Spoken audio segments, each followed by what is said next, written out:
नमस्कार बंधु बान्धवी सकल मोर यूट्यूब चैनल सुमित्रा स्टूडियोले आपलोকক स्वागतम जनाय।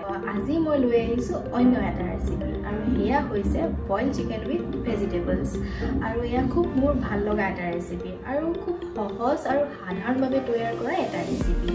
সকলোতে ঘৰত বনায় কিন্তু মই আজি দেখুৱাম যে মই কিদৰে তৈয়াৰ কৰো আৰু ভিডিওটো প্লিজ শেষলৈকে এবাৰ চাব আৰু প্লিজ লগতে লাইক শেয়াৰ আৰু সাবস্ক্ৰাইব কৰিবলৈ নাপাহৰিব। বলো আগবাঢ়ো আমাৰ পাকঘৰত। আজি মই ৰেচিপিত ব্যৱহাৰ কৰিম বন্ধাকবি, বিলাহী, আলু, পিয়াজ, ফ্ৰেঞ্চবিন, গাজৰ, আদা, নহৰু আৰু লগতে অকমান ধনিয়া। এইখিনি এতিয়া আমি ভালদৰে কাটি লম। এয়া সব ভেজিটেবলস খিনি কটা হৈ গৈছে। ইয়াত আপোনালোকে বেলেগ ভেজিটেবল ইউজ কৰিব পাৰে কিন্তু বৰ্তমান মোৰ ওচৰত যিখিনি ভেজিটেবলস আছিলে মই সেইখিনি দিয়ে মোৰ এই ৰেচিপিটো মই তৈয়াৰ কৰিম। বলক তেন্তে দেৰি নকৰো আগবাঢ়ো আমাৰ ভিডিওটো। প্ৰথমে আমি 2 লিটাৰ পানী কেৰাহীত অকমান উতলিবলৈ কাৰণে ৰাখি দিছো।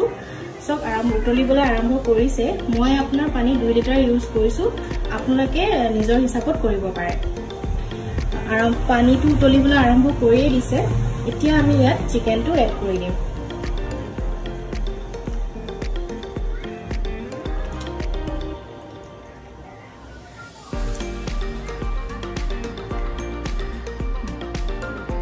মাংসটো উতলিবলৈ আৰম্ভ কৰিছে।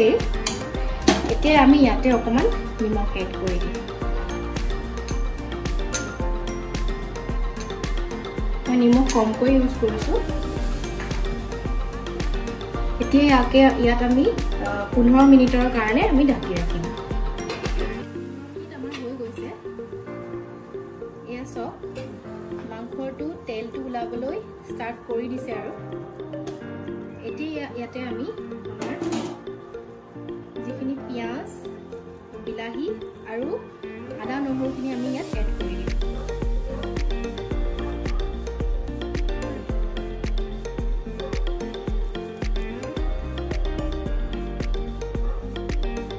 ভেজিটেবলখিনি আমি লাহে লাহে এড কৰিম।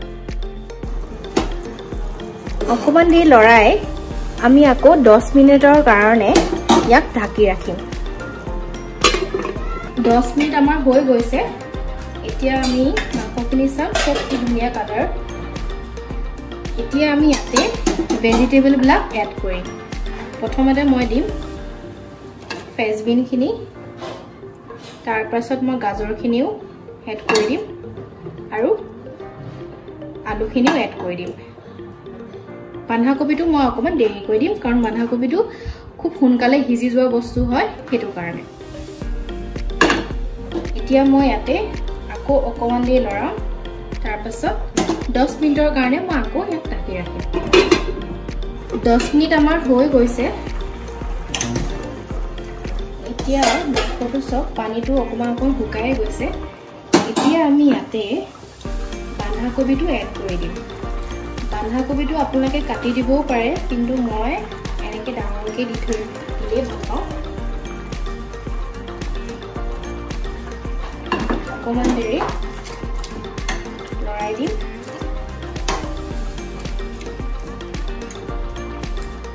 আৰু ইয়াতে আমি এতিয়া অকমান, যিহেতু ইয়াত একো মছলা ব্যৱহাৰ কৰা নাই, শেষত আমি অকমান ইয়াতে 1 চামুচ আমি ব্লেক পেপাৰ ইউজ কৰিম, জালুক।